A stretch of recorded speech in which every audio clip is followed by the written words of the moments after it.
नमस्कार, स्वागत है आपका इंडिया न्यूज 28 में। ये बात करते हैं मध्य प्रदेश की कुछ खास खबरों की। केंद्रीय मंत्री शिवराज सिंह के आदेश के बाद भी नहीं मिले पट्टे, अब करेंगे आंदोलन।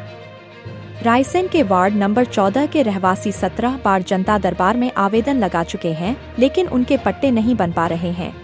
आज स्थानीय पार्षद के साथ फिर वह लोग पहुंचे जनता दरबार में। पार्षद देवेंद्र यादव ने बताया कि 523 परिवार ऐसे हैं जिन्हें 30 साल से पट्टे नहीं मिले हैं। स्थानीय विधायक से लेकर प्रभारी मंत्री और केंद्रीय मंत्री शिवराज सिंह चौहान को कई बार अवगत कराया, उनके आदेश के बाद भी संबंधित विभाग ध्यान नहीं दे रहा है।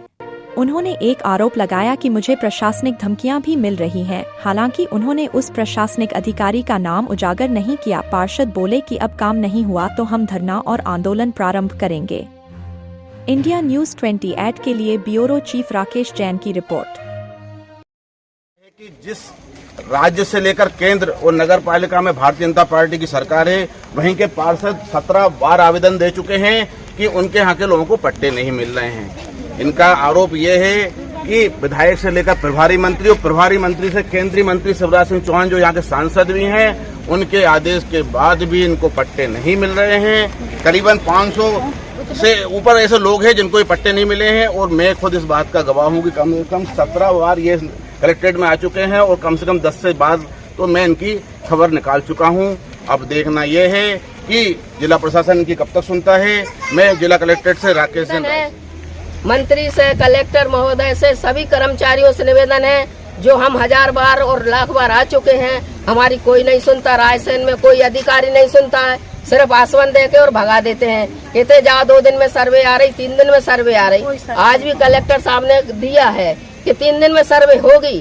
3 दिन में सर्वे हुई तो ठीक है, और नहीं हुई तो महामाया चौक पे धरना दे दिया जाएगा इसी लेडीजों के साथ।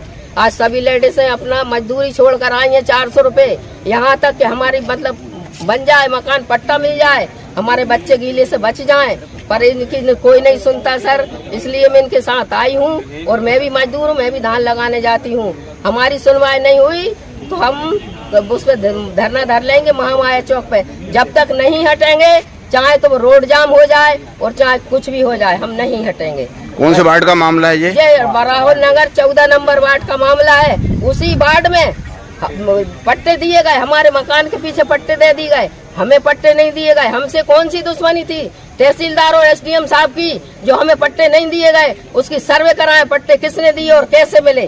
कितने लोग परेशान हैं बिना पट्टे के?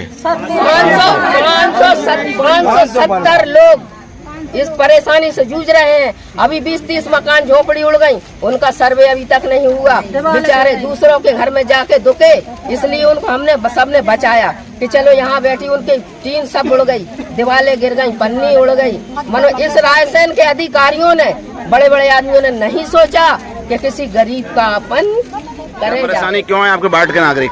आपके चैनल के माध्यम से भाई साहब पहले भी ये आवाज़ उठाई है अपन ने। आपने भी देखा है कि मैं पहले भी पब्लिक के साथ भी और अकेले भी 16 बार 17 बार पहले भी जनता दरबार में आ चुका हूँ। मैं जिस वार्ड का पार्षद हूँ, उस वार्ड में 523 ऐसे परिवार हैं जिनके पास रहने को कच्चे मकान हैं। अपन प्रशासन से पट्टे की मांग करो तो जिला योजना समिति की जब बैठक होती है तो उसमें प्रभारी मंत्री जी आदेशित करते हैं कि आप सर्वे कराओ, इन्हें पट्टे दो। कुछ नहीं होता। समन्वय की बैठक में केंद्रीय कृषि मंत्री माननीय शिवराज सिंह जी दिशा निर्देश देते हैं, इसके बाद भी कुछ नहीं होता। एक तरफ मध्य प्रदेश के मुखिया आदरणीय मोहन यादव जी, देश के प्रधानमंत्री नरेंद्र मोदी जी को कहना हर गरीब को छत देंगे, लेकिन छत हम कब देंगे? जब इनके पास भूमि दस्तावेज होगी। ये नगर पालिका जाते हैं, रोज परेशान होते हैं, 200 रुपये का हर हफ्ते में आवेदन करते हैं। गरीब लोग हैं जो मजदूरी करके लाते हैं, वो आवेदन में खर्च कर देते हैं और इनकी कोई सुनवाई नहीं होती। पट्टे के लिए 3 साल तो मेरा कार्यकाल होगा पार्षद का, इनके साथ मैं भटक रहा हूँ और ये कई सालों से, बगैर 30 वर्षों से वो बस्ती बसी है, तब से ये लोग परेशान हैं। इनकी कोई सुनने वाला नहीं है।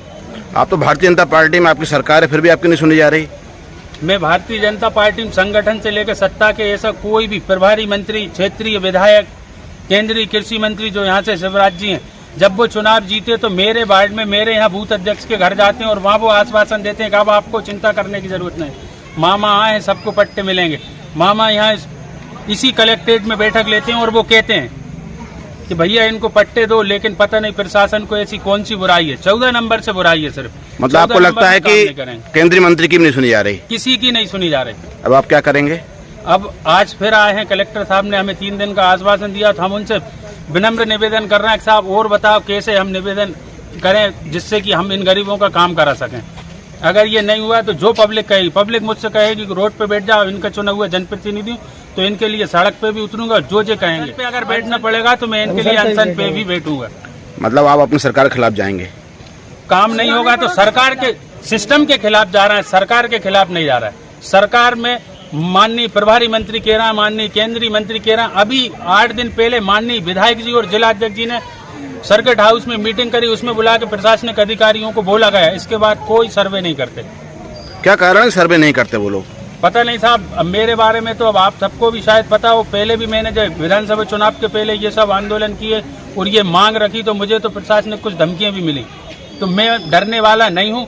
इन लोगों ने चुना है, इनके लिए मेरे जिस्म का एक एक रक्त की बूंद भी इनके लिए तैयार। ये कहेंगे सड़क पे तो सड़क पे, कहेंगे अनशन बैठो तो मैं उसके लिए भी तैयार हूँ। कौन प्रशासनिक अधिकारी है जो आपको धमकी देता है? अब ये तो अब साहब क्या है, मैं किसी पे ब्लेम करना नहीं चाहता, मैं ये चाह रहा हूँ कि ये मेरा काम कर दें, आपको मुझसे जो बुराई है वो करो। अभी आवेदन मैंने दिलवाया, अभी आंधी चली 47 घर, जिसमें माननीय विधायक प्रतिनिधि जमुना सेन जी हमारे साथ रहे, रात में हम रहे, आपके मीडिया के लोग रहे।